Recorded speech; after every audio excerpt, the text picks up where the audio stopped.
Hey, what's going on, guys? John Hack here from Think About Comics, joined by William Bethea. Today we're going to be talking about the latest issue of X-Men, number 7 from Jonathan Hickman. What'd you think? I know this was a crazy issue. Yes. Well, let's just say that, no. Okay, we've lost our mind. All right? Look, Hickman, I dig it. We making the mutants into something more. We curate form of religion here. This is like some cult stuff. Okay? Hey, look, I feel it, but I'm telling you right now, it don't get more dangerous than where it is right now. Yeah. It doesn't get more dangerous than it is right now. Right now, you know what this feels like? Apocalypse Men. All right. This feels like Apocalypse Men. Well, this book starts off with, what's her name? Her mutant name's what, Arrow? Yeah, but it's Sam Guthrie's sister. Yeah. So it starts off with her waking up, and she's going to go through like a rite of passage called the Crucible, which plays a big part in Krakoan society. Because we get to see what happens to the mutants that were affected by the House of M. And like the whole no more mutant kind of thing. And it kills me the way the kids. I mean, they preach this to the children. She's the one we don't speak of. Yeah, they have. So in the society, they have pushed away the Scarlet Witch and kind of said, "Hey, look, she betrayed all of us. We don't want nothing to do with her." Which I like, because now that she's going to be in this academy of magic or whatever, she's going to be in her own thing and not worried about what's going on in Krakoa.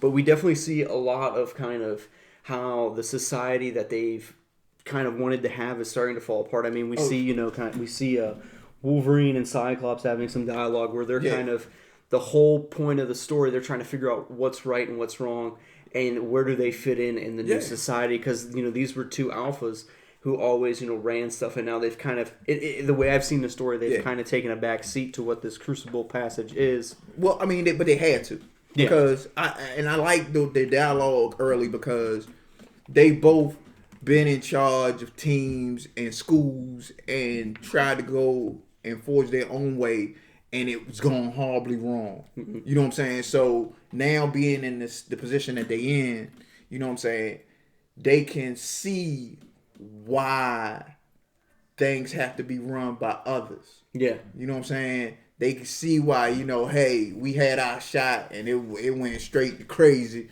So let's see how this work out. Well, I do like how this book addresses the issue of, these guys are dying and they're coming back to life, and they're kind of losing their own faith. And what other person to go talk to than Kirk Wagner? Yep, Nightcrawler, the man who is very, very religious in the X-Men mythos. And it's beautiful that he's still in it and he still plays a major role, because what he does is bring that perspective and that light to Cyclops.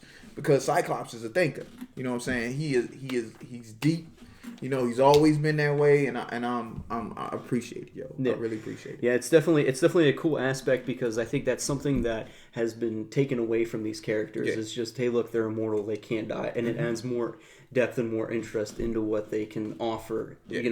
What's the mental state of somebody that's dying and coming back to life over and over again? And this book addresses that really well. So with the Crucible, what it is the mutants who are affected by Other M, they lose their powers. They are still welcomed on Krakoa because they have the X gene, but it's like dormant.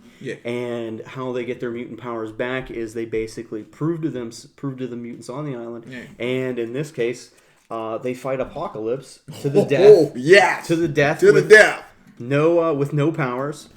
He kills them, and they get reborn in this ceremony where they demonstrate in front of everybody where they've regained their powers. And we definitely see, a continuing shift in groups of mutants who really aren't okay with what's going on. I know Emma Frost even takes a jab at Scott on the whole, how's it feel to actually be at the big boy table? Kind of dialogue. And he's like, look, I'm here to serve, baby. You got it, yo. But I think that was kind of just a smart ass answer back to her. Yeah, but I think there's going to be more from that. Well, I mean, just in this issue, you see the relationship with Wolverine and Cyclops, where you can see they are friends. And they're sharing gene. Okay, so they friends, and if you notice, like, there's one scene where, like, Wolverine actually has got his hand on Scott's shoulder, and it's like, yo, you know, it's a moment, you know what I'm saying, and you like that, you know what I'm saying. I like that. I like that. I think. It's in the Emma Frost. Emma Frost, yeah. But anyway, yeah. But they are friends. It's established now that they both like Jean, but they have mutual respect for each other, and they are together. They cool. But X-Men 7, you know, X-Men 6 was an incredible read. I think this tops it as the best issue of the series so far. For me, okay, really? Good, for me, yeah, I mean, yeah, it just adds more depth to the Krakoan society. It adds more depth to how these characters are, you know, progressing and what their mental state is and what they actually feel about the world around them. And some of them are cool with it, and some of them are. It looks like they're going to be challenging society's norms of Krakoa. I think that if you're not reading X-Men and you have, you know, thoughts of wanting to, I think you need to jump on it now. Yes, because Hickman is definitely planting a lot of seeds. I think one of them that he plants in this book, it was originally brought up in House of Powers, is, you know, if we are bringing back mutants, you know, we can just bring them back and give them as many powers as they we want. Yep, and they brought up it. Yeah, so, you know, that's something that can be, I think, very, very dangerous. Yes. So who knows? But X-Men 7, fantastic book, guys. Check it out. Thanks for watching. As always, give a like, give a subscribe, hit us up in the comments section. We do a great job of getting back to you guys. Thanks for watching.